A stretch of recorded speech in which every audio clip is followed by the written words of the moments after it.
Assalaamu calaykum waraxmatullaahi wabarakaatuh. Kelinimada ayaa ka khayr badan in la fariisato qof xun. Qof wanaagsan inaad la fariisato ayaa ka khayr badan kelinimada. Dabeecadda xun waa cadaab, cugdaduna waa sun, hantuna waa liidnaan, raacraacidda ceebaha dadka kale waa dulinimo. Rootig aleela oo aad ku cuntay abni ayaa ka malab aad ku cuntay cabsi.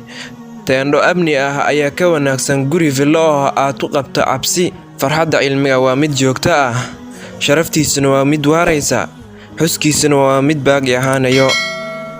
Iimaanka oo lagu farxo waa farxadda dadka wanaagsan.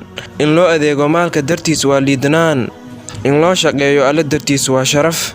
Intaan ayaan ku soo gabagabeynayaa. Wassalaamu calaykum waraxmatullaahi wabarakaatuh.